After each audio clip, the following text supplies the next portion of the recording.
So now let's look at the prophetic profile. Here's a graph.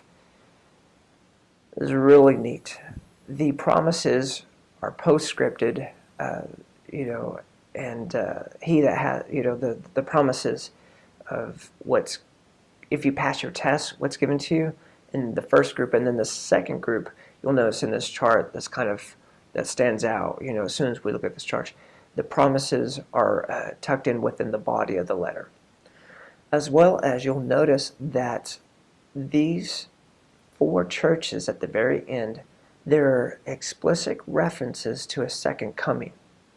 Things that Jesus taught in the Gospels about his return will be mentioned in these last 4 churches, these last 4 letters. What does that mean? Friend, I believe this speaks to how at the very end, just before his return, that final generation, there will be earmarks or things about the characteristics of each of these 4 letters revealed in the church or throughout Christendom in that final generation. There will be characteristics mentioned in the letter to Thyatira present in the last generation church. Things mentioned in Sardis that will be present in the last stage church. Okay, and so in the final generation, Philadelphia, Laodicea. On this prophetic profile, now in this alignment, if you were to have Jesus write the letters in any other order, what I'm about to present to you could not happen. If he wrote to any of the other churches at any of the other cities, what I'm about to present to you could not happen. Through the lens of human history, the way the cities were. It is so amazing why these 7 churches. You see, each city in its historical involvement throughout human history portrays literally descriptives within those letters. That is so amazing. For example, the Church of Ephesus, you know how they were so overly on doctrine, right? That you read, they kind of lost their devotion. They chose doctrine over devotion. They lost their first love. Well, in the city of Ephesus, historical documentation teaches you of the immense library of information, and it was the central hub of early church history. The first century church, there was over 250,000 Christians to have gone through the church, through the city of Ephesus on a regular basis. How amazing is that? And notice it's coined as the apostolic church. You see, this first part of human history through the church age, this first century church, they were so dead set on the doctrine.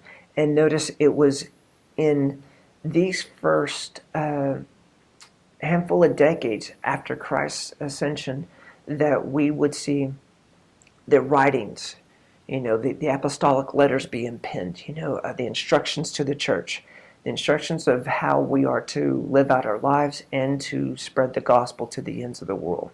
All that was done in this first stage, this Ephesus. And notice Ephesus, in the letter to Ephesus, is the only letter it mentions the word apostles. And it says that he says, you have found them to be liars, these false apostles. That is so amazing. We were that out of all the other churches there in the first century, Ephesus was mentioned first in this 7-letter delivery. How amazing is that? Smyrna wasn't first. Berea wasn't first mentioned. No, it was rather the one known for apostolic diligence and laying down the foundation for the church. And lo and behold, when we look through the lens of human history, the first century church, Ephesus, would be the tethering image to that first time frame of the church age. Wow. The next letter Jesus gives to John to write specifically is Smyrna. This is the persecuted church.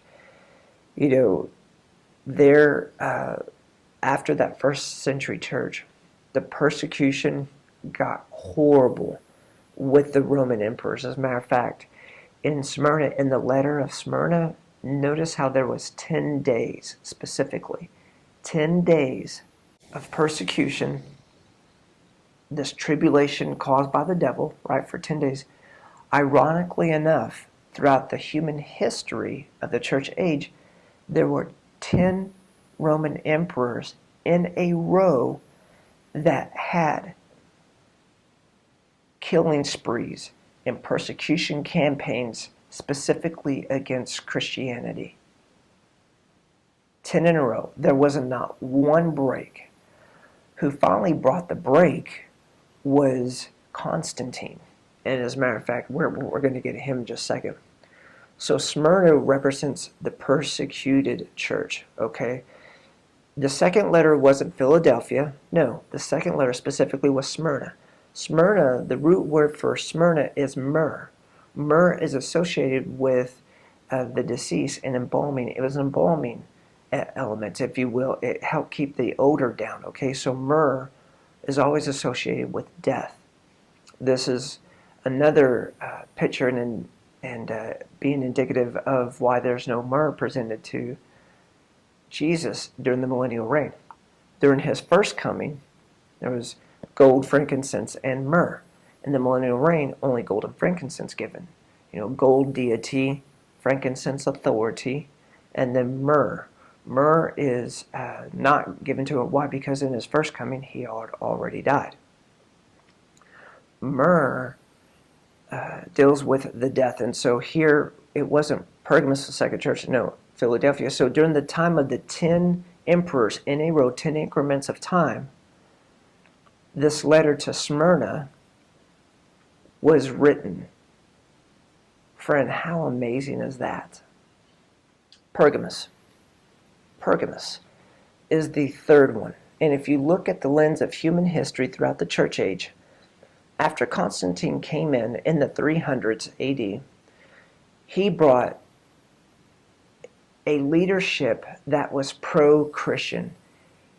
So that first handful of decades under Constantine's, influence over the church, there was elevation of the church. There was this concept of how do we change the holidays into becoming more evangelistic.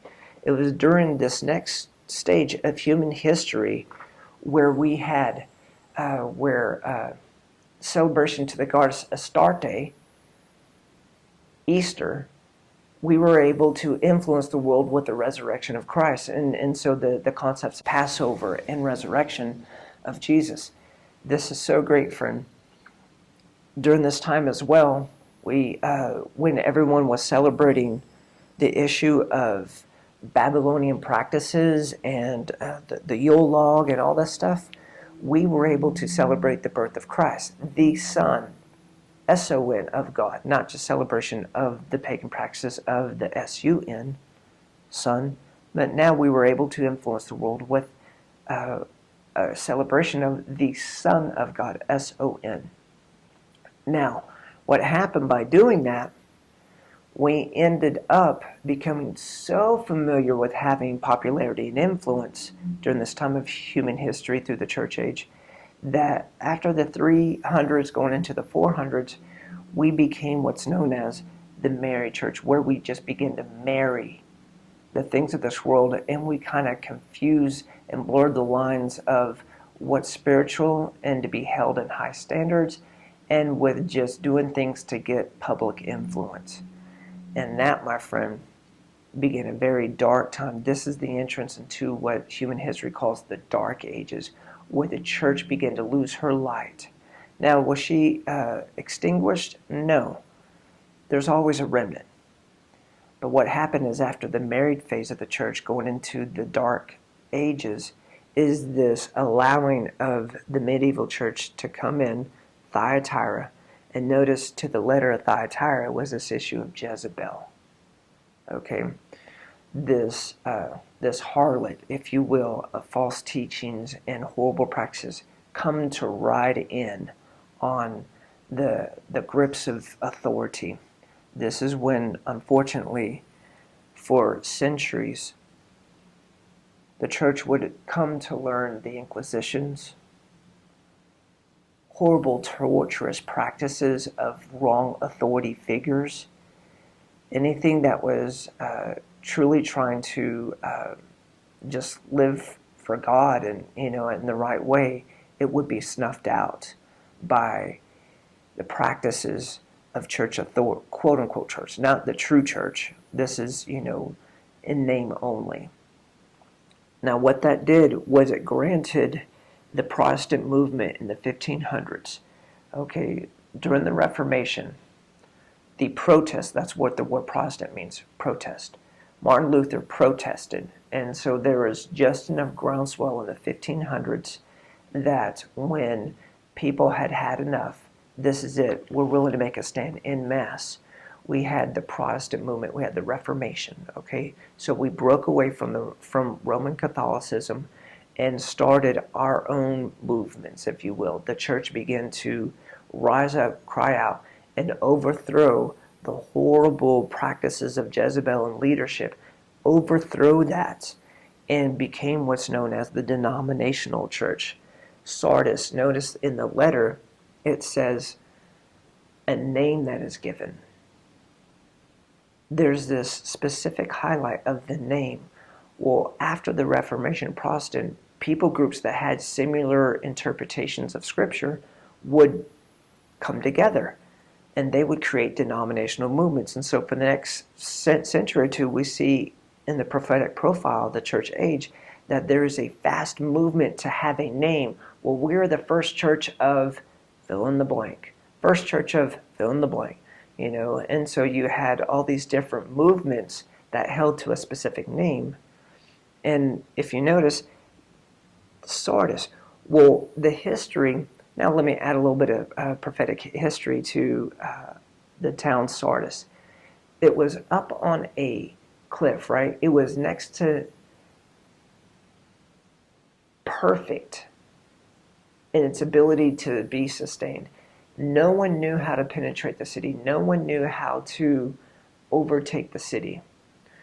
Well, because of a loose-fitted bet, if you will, there was a little dare between two of the opposing forces, two of the guys, of the warriors that were, they had the city sieged up, sort of, but it was impenetrable. Anyways, well, this one guy found out a secret scenario of rock structures in which, if because he was of a certain stature, build, whatever, he figured out a way to climb up the cliff to sneak in undetected. And lo and behold, as a thief in the night, that's how they were conquered.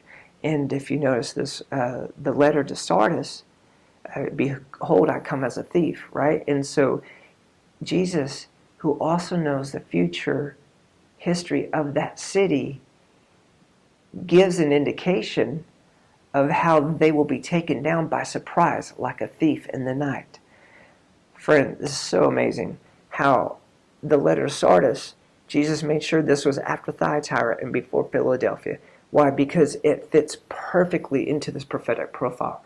If you have these letters in any other arrangement, this could not work as a prophetic profile throughout church history, but it works perfect in its timing of delivery from the angel to John, as well as the unfolding of history and its descriptions, and where it's placed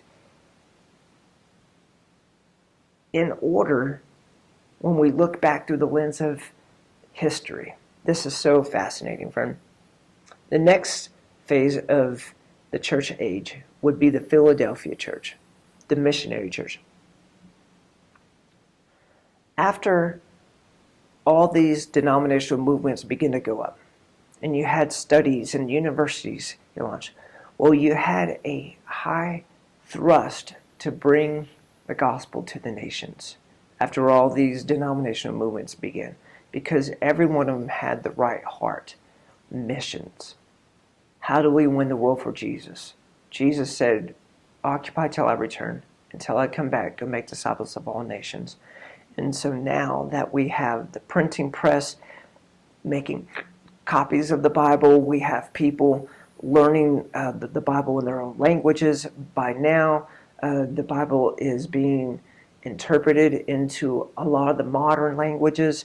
Everyone can read the Bible for themselves, and when you read the Bible for yourself and you have a heart for the Lord, you gain His heart for missions, and you're sent out and you begin to go. And notice in the letter to the church of Philadelphia, He will open doors. Remember the Apostle Paul? He made this phrase. He said, pray that I would have an open door. Pray that I would have an open door to preach the gospel. You see, this is where the launching of winning the nations comes into play. And then Jesus said that the final generation, the earmarker to start it all off, in the final generation, Matthew 24, He says that this gospel will go to the ends of the world, and then the end shall come.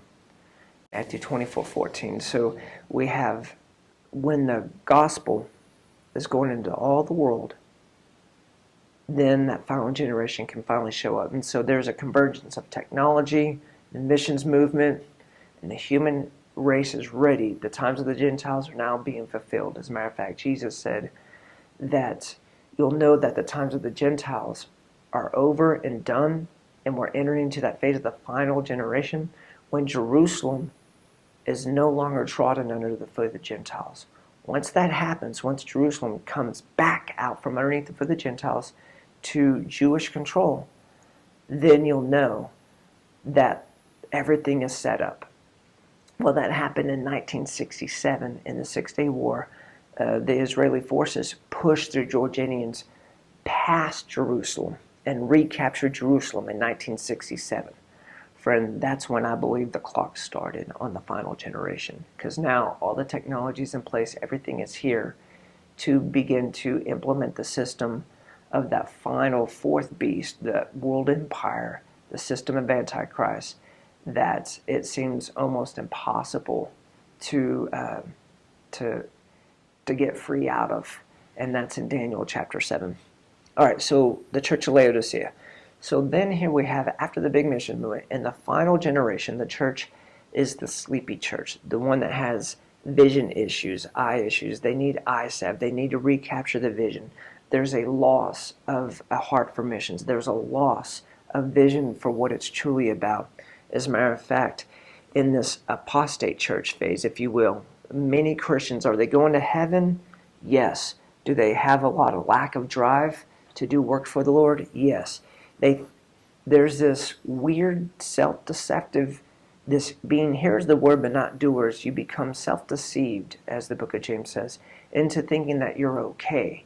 And, well, I go to church or I watch church online or something, but I don't actually do the teachings of Jesus myself.